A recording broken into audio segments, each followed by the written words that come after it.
Our protagonist finds himself awakening in the body of a noble who's a complete failure, Liam. The shock of being in a child's body sends him into a panic, struggling to process the surreal situation. Liam convinces himself it must all be a dream and that he'll wake up soon. However, when the next morning arrives and he's still trapped as Liam Hamilton, it becomes clear he has no choice but to come to terms with his new reality. A little while later, his personal maid comes into his room to help him get dressed. Liam asks her a few questions and finds out that he's the fifth son of a count and that the party yesterday was to celebrate the birth of his new baby sister. Later that day, Liam is having a chat with his older brother, Bruno, to try and piece together a bit more about his current life. He finds out that Bruno is the fourth son of the Hamilton noble family, but they are on the verge of losing their status as nobility. Essentially, there's a rule designed to stop noble families from growing too arrogant. It dictates that every noble lineage must achieve something significant within 3 generations. If not, they lose their noble status and are downgraded to commoners. As it happens, the Hamilton family is now in its 3rd generation without any noteworthy achievements, which explains why their father and the eldest son, Albrevit, are so eager to make a meaningful contribution to society to secure their place as nobles. Bruno, on the other hand, doesn't really care if he ends up becoming a commoner because he's just a chill guy who doesn't give a freak. Liam is surprised by how nonchalant Bruno is about the whole situation, but to be honest, he doesn't really care either. He literally got here yesterday, so he doesn't know what to do with his life in the first place. When their tutor announces the start of magic lessons, the instant Liam hears the word magic, Liam excitedly asks if he'll learn to use magic. Surprised by his enthusiasm, Bruno mentions a collection of grimoires in the storeroom, but warns that most people lack the aptitude for magic.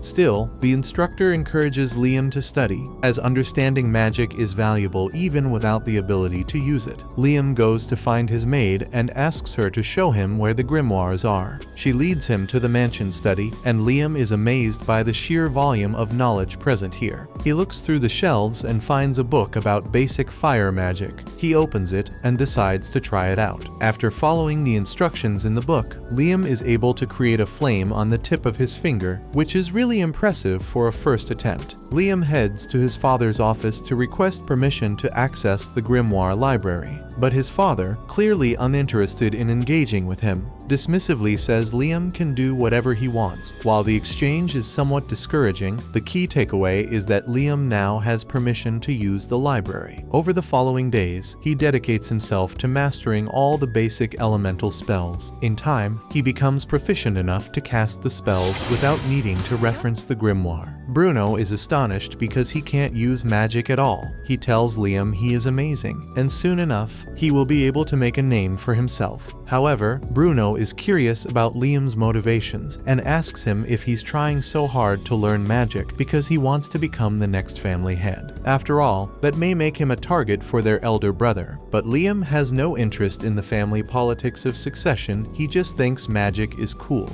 Having mastered all the beginner spells, Liam decides to move on to learning ice magic. However, as he's leaving the library, his father calls for him. It seems word of Liam's talent for magic has reached his father's ears, and despite showing little interest in him just a few days ago, his father is now suddenly very intrigued by him. He asks for a magic demonstration, so Liam shows him that he can cast magic without needing to open a grimoire. The Count is elated because he might be able to use Liam to secure their family's position. From now on, he tells Liam that he is allowed to use whatever resources he may need for his magic studies. Out of nowhere, a report arrives that a certain man has been spotted on Hamilton territory. The Count immediately commands the soldiers to mobilize and capture him. Judging by the urgency, this individual seems to pose a significant threat. However, that doesn't concern Liam, so he simply heads back into the forest to continue practicing his magic. While he's walking out into the woods, he finds a man sitting under a tree. The man seems a little on edge. Once he spots Liam, he asks if Liam is a member of the Hamilton family here to capture him. Liam confirms that he is indeed a member of the Hamilton family, but he has no interest in capturing him. He doesn't even know who the guy is to begin with. The man relaxes upon realizing that Liam isn't after him, but then he notices the grimoire in Liam's hands and asks if he's studying magic. Liam confirms and explains that he plans to keep practicing, as constant training is the best way to improve. Just as Liam is about to leave, the man stops him and asks if he's interested in learning a more efficient method of using magic.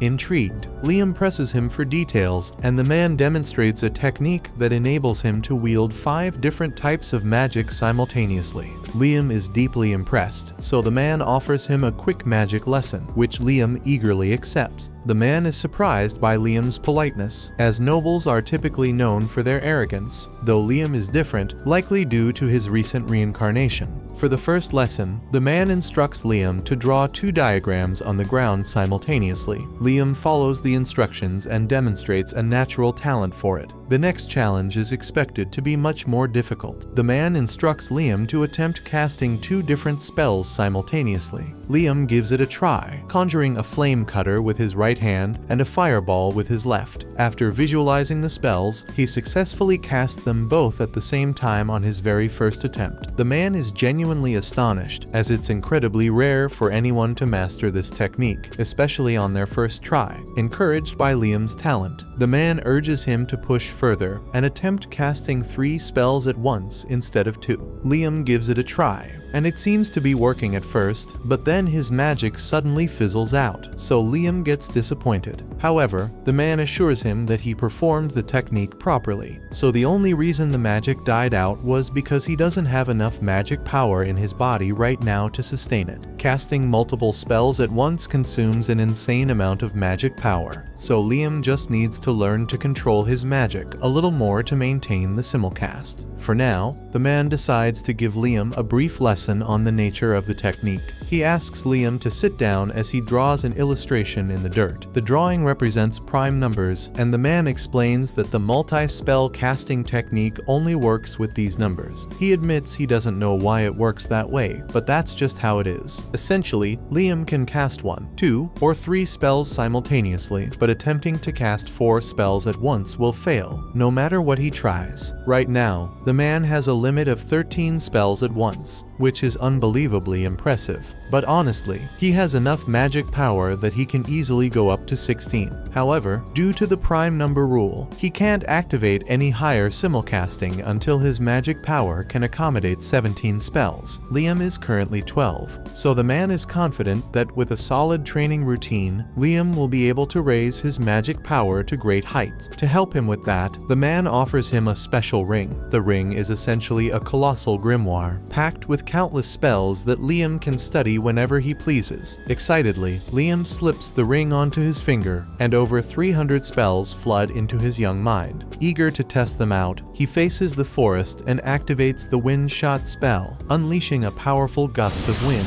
Thrilled with the result, he turns back to thank the man, only to realize the man has vanished without a trace. Just then, Liam's maid shows up and warns him that it's dangerous to be out in the woods alone right now. Apparently, there's a suspicious man on the loose, so she tells him to be careful about talking to strangers. But that aside, she came here to give him a grimoire his father wants him to have, so she hands him the book and walks off to return to the mansion.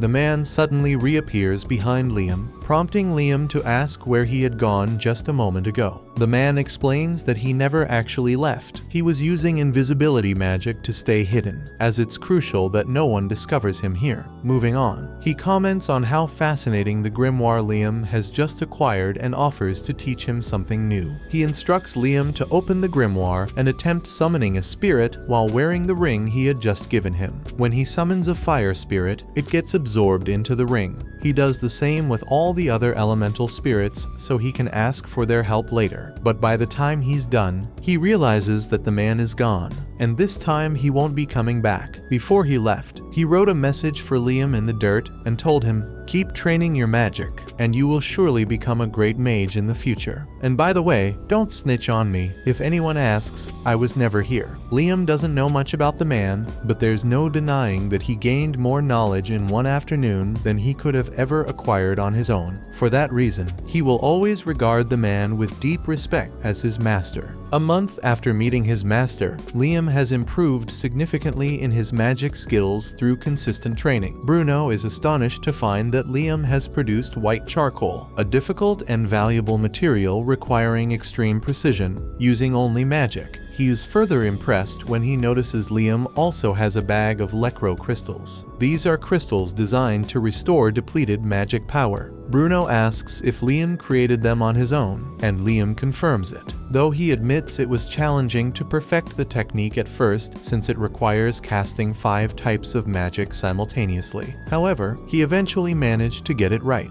Bruno is pleased to see how talented his younger brother is, as it reassures him that Liam will likely do just fine on his own. As for Bruno, he's getting married soon, so he won't be around anymore. Liam is shocked since this is the first time he's hearing about any marriage, but Bruno explains that he is marrying into a low-ranking noble family. They have less money than the Hamilton family, but he will have more freedom there, so he's happy with the arrangement. Liam doesn't know how to feel about this, but he says he's happy for Bruno. Before leaving, Bruno decides to offer Liam some advice. He explains that their father had hoped for a daughter, intending to marry her into the royal family to solidify the Hamilton family's status as nobility. However, when Liam was born a boy, their father considered him a failure and resolved to try again for a daughter instead.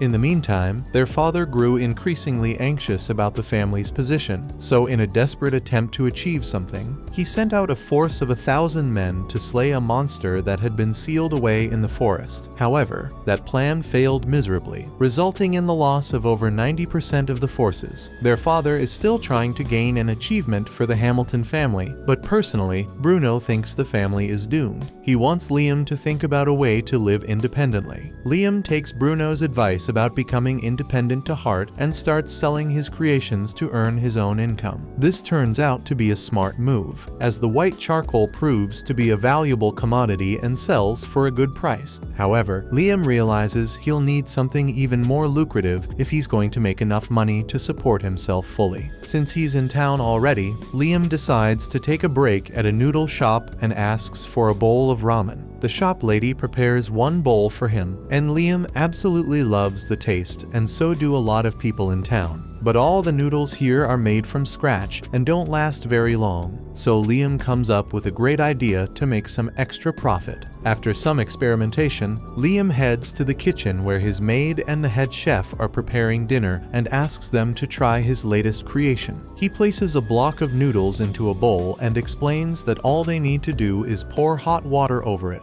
Once they do, it transforms into a tasty bowl of noodles. Liam had used his spirits to cook and dehydrate the noodles, making them last a long time and allowing them to be prepared almost instantly. He is sure his invention will be widely loved, so he rushes to the merchant guild to sell it. But to his disappointment, the merchant tells him he can't distribute Liam's product for him since he is only the 5th son of the Hamilton family. As such, he will need written permission from his father or his eldest brother, Albrecht, to sell any original goods in this land. Liam doubts he'll be able to get permission without also having to surrender his profits, so he decides to give up for now and heads home. There, it's revealed that Albrecht was the one who instructed the merchant to reject Liam's request. Unable to tolerate the thought of his younger brother being more successful than him, Albrecht is determined to do whatever it takes to sabotage Liam's efforts. However, while Liam may not be aware of his brother's grudge against him, he's determined to sell his products no matter what it takes. He decides to take some drastic measures. First, he loads a bunch of his products into an item box he created with the man's ring.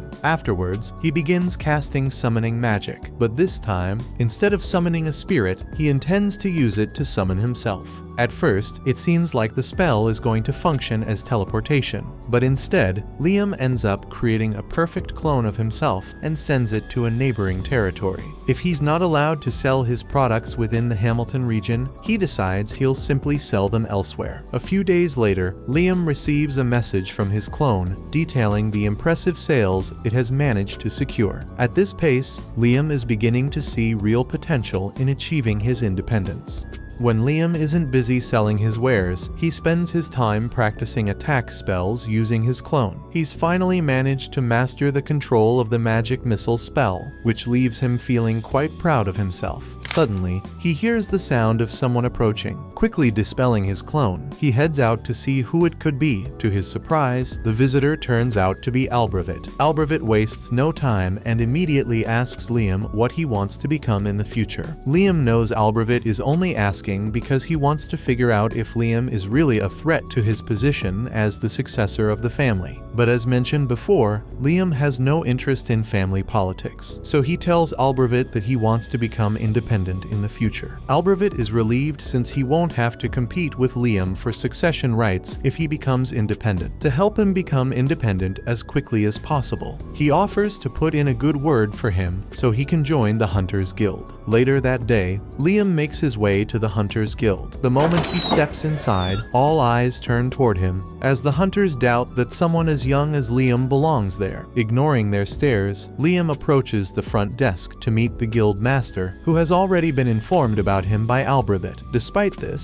the guild master insists on testing Liam's abilities. He instructs Liam to cast an offensive spell at him, using any incantation he chooses. However, Liam is completely baffled, as he's never heard of incantations before and has no idea what the guild master is referring to. The guild master had been expecting Liam to be slightly stronger than average since Albravit recommended him. However, after Liam fires his spell, the guild master has a near-death experience. Luckily, Liam had the sense not to aim directly at him. After calming himself down, the guild master grants Liam B rank status. Now that Liam has an official ranking, he heads out to complete his first mission. But before he leaves, he is approached by a girl. She introduces herself as Asuna and is clearly impressed by Liam's skills. She then asks if he would like to team up with her. While Liam had originally planned to venture out alone, he doesn't see any harm in having a partner, so he agrees to her proposal. Overjoyed by his response, Asuna excitedly grabs his hand and starts leading him away to get started. However, Liam is left confused, as neither of them has actually been assigned a mission yet.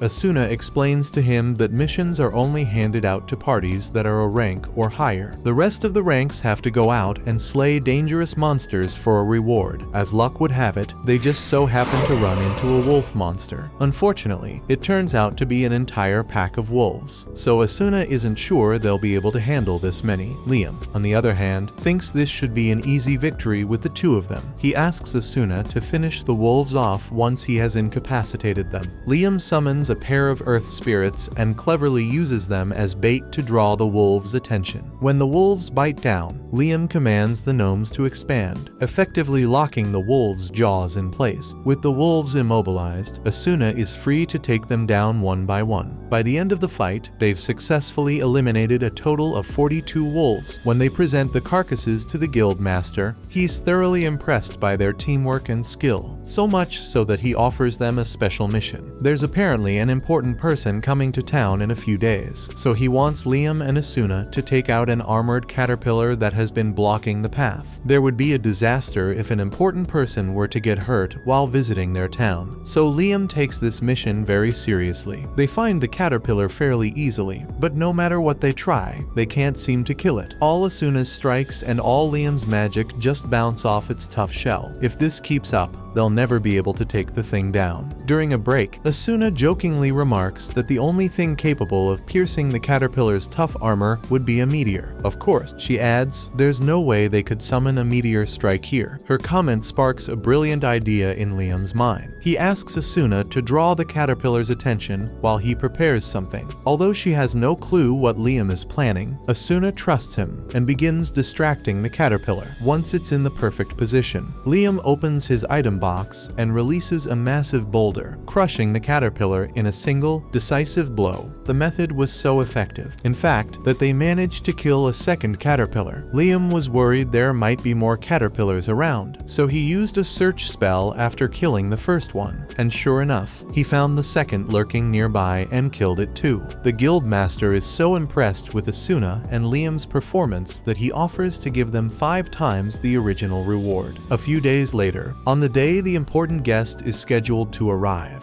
Liam, Asuna, and many of the townspeople gather outside to catch a glimpse of the visitor. Liam's father and Albervit are also present to formally welcome their guest. Strangely enough, the man seems to take a particular interest in Liam. After a series of events, the man ultimately requests a private meeting with Liam, leaving him utterly confused about the reason behind it. The man introduces himself as James Stanley and wants to get straight to the point. He asks Liam how he got Raymond's ring, suspecting Liam must have stolen it. Liam gets up and yells that he would never do such a thing to his master. He explains the whole encounter he had with the man in the forest. After hearing the story, Stanley finds it really amusing since it sounds exactly like something Raymond would do. He apologizes for accusing Liam of theft since he hadn't realized Raymond took on a student. Since he's already there, Stanley decides to test just how strong Raymond's student really is. He instructs his assistant, Simon, to stand in the corner and challenges Liam to fire his most powerful spell at him. Accepting the test, Liam positions himself and begins preparing to cast his magic missiles to enhance the spell's strength. He chooses to incorporate an incantation he recently learned. This technique amplifies the magic power of a spell, with the best results coming from words that hold personal significance to the caster.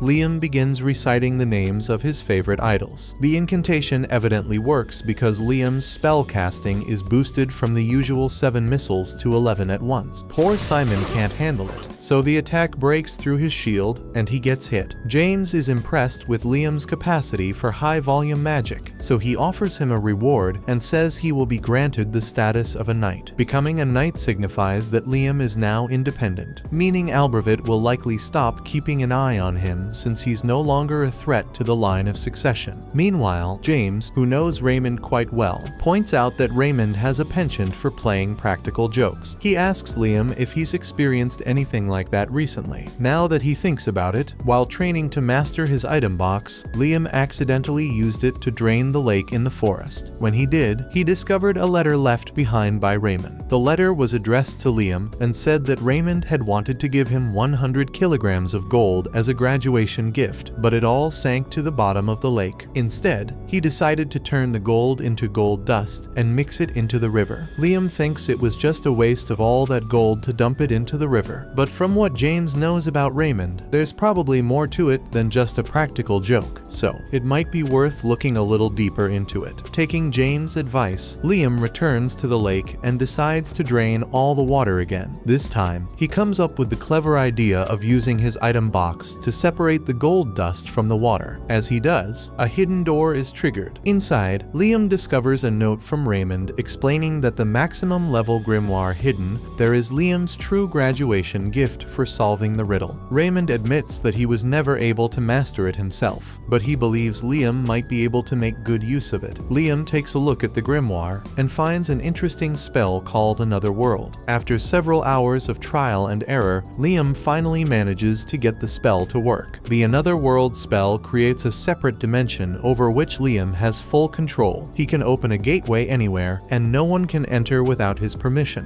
Liam is overjoyed by all the amazing things he could do with this spell. As soon as he has the chance, he goes out hunting with Asuna again. This time, they face off against a massive frog. Liam starts by summoning his fire spirits to attack, but their efforts aren't enough to take the frog down. In response, the frog begins charging its ultimate attack. Just before the attack lands, Liam quickly pulls Asuna into his pocket dimension, shielding them both from the frog's devastating electrocution. Once the frog exhausts all its energy, they seize the opportunity to finish it off. A little while later, they return to the guild with the frog's magic stone. The guild master can hardly believe they managed to pull it off. That quest was a rank, so he at least expected them to struggle a little, but it looks like it was barely a challenge for Liam. Asuna gets upset at the guild master because he keeps referring to Liam alone, even though she fought alongside him. The guild master apologizes, admitting that since Liam handled most of the work, he almost forgot Asuna was even part of the team. Noticing that Asuna feels frustrated about being so much weaker than Liam, the guild master suggests a solution: Liam should make Asuna his slave. Both Liam and Asuna immediately reject the idea, as becoming a slave would mean Asuna would be forced to obey any command Liam gives. However, the guild master then explains that if Asuna became Liam's familiar instead, her strength would automatically grow in proportion to his. As soon as she hears that, she's on board with becoming Liam's slave. Sure, she won't be able to refuse if Liam ends up making pervy requests, but Asuna trusts that he wouldn't do that. Even if he did, she wouldn't mind. They end up creating the contract, and once it's done, Asuna immediately disappears. Everyone is shocked, but then she reappears behind Liam and explains that she just moved really fast. After the contract was established, Asuna heard a voice in her head that told her a unique skill had been acquired, Speedster. Liam finds this idea fascinating so much so that he's eager to test it out again. However, forming familiar contracts comes with the drawback of enforcing obedience, making it difficult to find someone willing to give up their freedom in exchange for a skill. Luckily, Asuna knows just the right person for the job. They visit her friend Jody and explain the entire situation to her. Since Jody doesn't have much going on at the moment, she agrees to become Liam's familiar. After the contract is finalized, everyone immediately asks if she's unlocked a unique skill as well. Rather than tell them what it is, Jody walks out of the guild and returns with 2 sandwiches. She gives one of the sandwiches to a guy with a broken hand, and the second he eats it. His arm recovers. Jody explains that her unique skill allows her to heal people with the food she makes. A few days later, Liam has another meeting with James, who informs him that Princess Scarlet is planning to visit. Liam is baffled as to why the princess would travel all this way just for someone like him. Jane,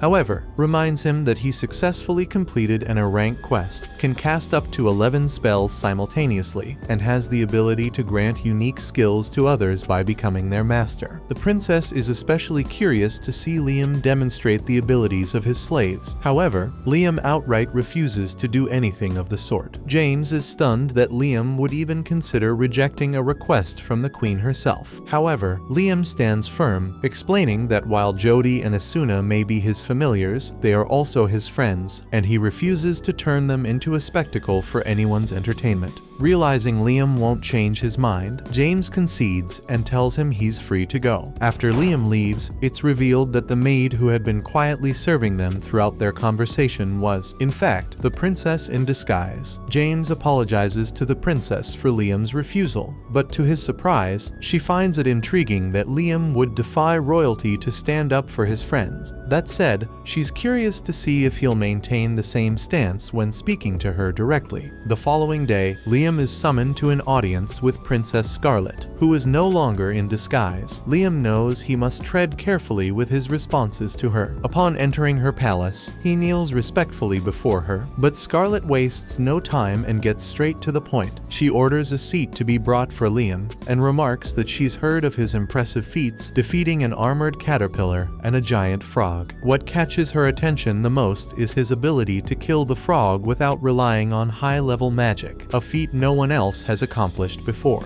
However, her curiosity extends further to Liam's familiars, and she promptly asks him to demonstrate their abilities. Liam can tell that she's trying to use her authority to force him to obey, but he can't accept her request. Scarlet asks him if he really intends to refuse a direct request from a noble, regardless of what the consequences may be. Liam remains firm in his answer, and absolutely refuses to turn his friends into a circus act. He is fully prepared to face Scarlet's wrath for refusing her, but to his surprise, she bursts out in laughter. Liam is the first person she has met who stays true to their morals even in the face of higher authority, and she finds that really amusing. To reward him, she declares that from this moment on, Liam will be given the title of Baron. Liam panics, feeling unworthy of such a title, but Scarlet has taken a liking to him, and as the princess, she can do as she pleases. With this decision, Liam's family will not lose their noble status, but Scarlet has something else in mind for him. She offers him a familiar contract grimoire, which excites Liam far more than the prospect of becoming a baron ever did. Overjoyed, he thanks Scarlet sincerely and happily sets off to begin practicing with his new grimoire. A little while later, Liam is sitting out in the forest while reading the grimoire, and he is able to use the spells inside pretty easily. However, until he masters the book, his contracts won't be permanent. While he's still practicing, he notices Bruno walk up to him and is really surprised since Bruno got married and left home a while ago. Liam asks Bruno why he's here, but Bruno doesn't have a specific reason. He just wanted to come hang out with his brother, mainly to congratulate Liam in person for becoming a baron since it's a massive accomplishment. Bruno tells Liam that he basically outranks their father now. Liam doesn't understand what he means since their father is a count and Liam is only a baron. Bruno explains that, although barons rank below counts, this country divides nobles into distinct categories: those who achieve something significant and earn their titles through merit, and those who simply inherit their rank. Naturally, the nobles who earn their titles are held in higher regard. Liam hadn't realized this was how the system worked, but even if it means he now outranks his father, it doesn't matter much to him since his main focus is on learning magic. As he strolls through the halls, he encounters Albrevet and greets him, but Albrevet rudely ignores him. Liam is left puzzled, wondering what could have upset him so much. Meanwhile, Albrevet is absolutely furious that his stupid little brother is somehow overshadowing him. While walking, he overhears a couple of maids talking about how much Liam has been accomplishing lately, and he takes great offense to this. He yells at them and says if they think Liam is so amazing, maybe they should quit and go work for him instead. The maids realize Albrevet is jealous of Liam, so they quickly apologize for offending him. But Albrevet isn't done yet. He asks the maids if they think Liam is better than him. The answer is quite obvious. One is a magical prodigy who earned a title at just 12 years old, while the other is a spoiled brat who hasn't achieved anything noteworthy in his life. However, the maids, eager to keep their positions, refrain from saying this outright and instead reassure Albrevet that he is superior to Liam. Satisfied with their words, Albrevet storms off, vowing to prove his worth and show that he truly is better than Liam. He swears to accomplish something significant as well. The next day, Liam meets with Asuna and Jody in town. The three of them seem to have become quite popular, mostly because of how pretty Jody and Asuna are. Consequently, every guy in the crowd is staring daggers at Liam out of jealousy. Moving on, Liam wants the three of them to officially form a party, but he doesn't want to force them to do something they don't want to do,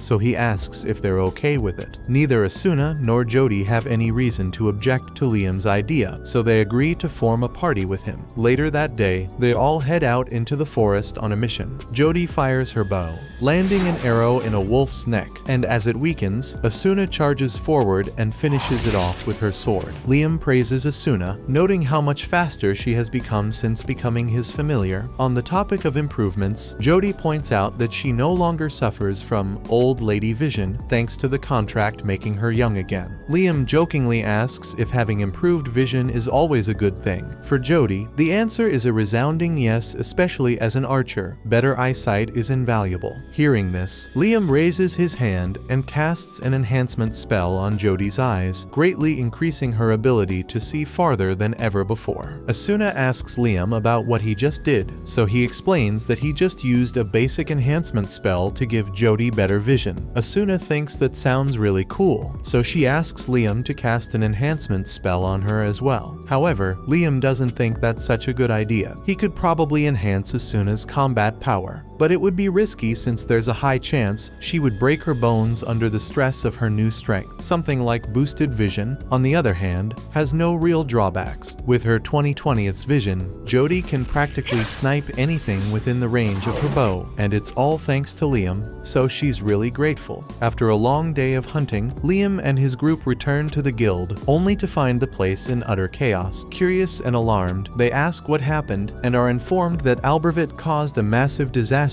by breaking the forest seal. Liam quickly pieces together that Albrevet must have tried to defeat the monster sealed in the forest, driven by his twisted jealousy. Feeling partly responsible for what happened, Liam rushes to the forest to assess the damage. When he and the others arrive, the scene is far worse than they could have anticipated. Dozens of soldiers lie severely injured, and many more have already lost their lives. Liam is utterly horrified by the devastation. He then spots Albrevet lying on the ground, injured, and runs over to check on him. However, as soon as Albrecht sees him, he gets up in a frenzy and starts yelling that he hasn't failed yet. Just then, the guild master takes a stick and whacks Albrecht over the head, stating that the situation is already crazy enough as it is, and he doesn't need a crazy, insecure noble running around. Once Albrecht is taken away, the guild master approaches Liam and tells him he's glad he came. Asuna asks him about what's going on, so he explains that the dragon fiend Radon used to be sealed inside these woods thanks to the hard work of Liam's great-grandfather. However, Albrecht undid that seal in a failed attempt to kill Radon, so it's now on the loose. They know how to reseal the beast, and the guild master has already assembled everyone needed for the task. However, one major obstacle stands in their way: Radon's offspring. The young Radons are the true culprits behind the devastation seen here. If the smaller ones can cause such destruction, it's terrifying to imagine the havoc the real Radon could unleash. Fortunately, having been sealed away for so long, Radon will take about a week to recover his full strength and launch an attack. If they can reseal him before that happens, they might be able to prevent a catastrophe. Liam plans to help as much as possible, so he races over to Radon's location and finds him being guarded by the 3 little Radons. The little Radons aren't that big, so Asuna decides to try her luck and runs in for an attack. However, as she does so, one of the little Radons shoots a fireball at her. Although she manages to dodge it, the tree behind her gets completely vaporized. Liam then tries using his magic missiles to attack, but the Radons use their fireballs to counter. Liam doesn't know what to do anymore. His strongest attack spell did not affect them. Still, Liam has one last trick up his sleeve. He commands Asuna to grab Jody and get away. As the Radons charge toward him, Liam opens his another world gate just in time, causing them to fall in and trapping them inside. The guild master is stunned that Liam managed to defeat all 3 of the young Radons on his own, and Liam himself can hardly believe it. It was an incredibly close call, with the little Radons no longer posing a threat. The guild master orders everyone to begin the process of resealing Radon once more. While that's going on, Asuna and Jody return to Liam's side, and he's relieved that they are all right. They ask him about the spell he used to defeat the little Radons, so Liam explains that it's a spell that creates a separate dimension. He trapped the little Radons in there, but there's no risk of them escaping since, at his current level of mastery, whenever he closes the gate, everything inside the dimension disappears. At that moment, Liam hears a voice in his head, and in the blink of an eye, he is pulled into Radon's mind. Radon addresses Liam as a human with an immense soul and demands to know who he truly is. Confused, Liam insists that he's just an ordinary human. However, Radon is unconvinced, pointing out that Liam's body and soul are clearly mismatched. This leads Liam to consider that Radon might be referring to his reincarnation into the body of Liam Hamilton, sparking hope that Radon might hold some answers about the mystery. Unfortunately, Radon reveals that he knows nothing about it. However, what he does know is that Liam's life is bound to be an interesting one, so he offers to make a deal with him. Radon wants to accompany Liam through his life and promises that he will not bring any harm to Liam or those around him if he agrees. In fact, he offers to help Liam build on top of the skills he already possesses. Liam doesn't sense any animosity coming from Radon, so he ends up agreeing to the deal. All of a sudden, Radon's body dematerializes and is absorbed into Liam's soul, leaving a dragon mark on his hand. Liam can feel the power of Radon flowing through his body, so he decides to do a little test run and fires his magic missile into the sky. To his surprise, he is now able to control and fire 17 spells at the same time. It must be thanks to the power boost Radon granted him. However, wielding Radon's power appears to have some unintended consequences, as everyone around Liam starts experiencing severe headaches from the overwhelming density of his mana. Realizing that he is the source of their discomfort, Liam quickly suppresses his mana and apologizes for his thoughtlessness. To demonstrate his sincerity, he offers the guild master 10 kilograms of gold dust, instructing him to use it to cover the medical expenses for those who were seriously injured during the battle. Later that night, Liam has a meeting with his father. His father is really grateful for what Liam did, as it prevented a great disaster caused by Albrecht's close-mindedness. He also heard that James is still in town, so word of Liam's great accomplishment should reach the royal capital soon enough. That night, Liam goes to bed, and by the time he wakes up the next morning, he discovers that 2 new spells have appeared in his mind. Filled with excitement, he hurries outside to test them. After several hours of practice, he manages to successfully cast one of the spells, summoning a small radon. With some additional practice, Liam is confident that he can train the little radon to be effective in combat. But for now, it's nothing more than an adorable pet. While Liam is playing with the little radon, Princess Scarlet happens to walk up behind him. She immediately recognizes the magic Liam just used as holy magic. Scarlet already knew Liam was impressive, but to think he would be capable of using holy magic at such a young age amazes her. Anyway, that's not why Scarlet is here today. She is here to give Liam his reward for defeating the Dragon Fiend. Scarlet had personally hoped to grant Liam a higher noble title, but the other nobles strongly objected to the idea of a landless child receiving so many promotions in such a short time. As a compromise, she decides to award him the Order of the Phoenix, 3rd class. While present, she also expresses interest in hearing how Liam managed to defeat the dragon, as the specifics of his achievement might require her to officially declare him a national hero. The princess is utterly horrified when she learns that Liam absorbed the Dragon Fiend. She immediately questions whether she had been completely wrong about him. However, having witnessed him use holy magic moments before, she hesitates to make any definitive judgment. Regardless, she firmly instructs Liam to keep that detail a closely guarded secret at all costs. The following day, Liam is presented with a chest containing 3,000 gold coins as hush money. He's not entirely sure why the princess is so adamant about keeping him quiet, but he decides it's best to go along with her wishes for now.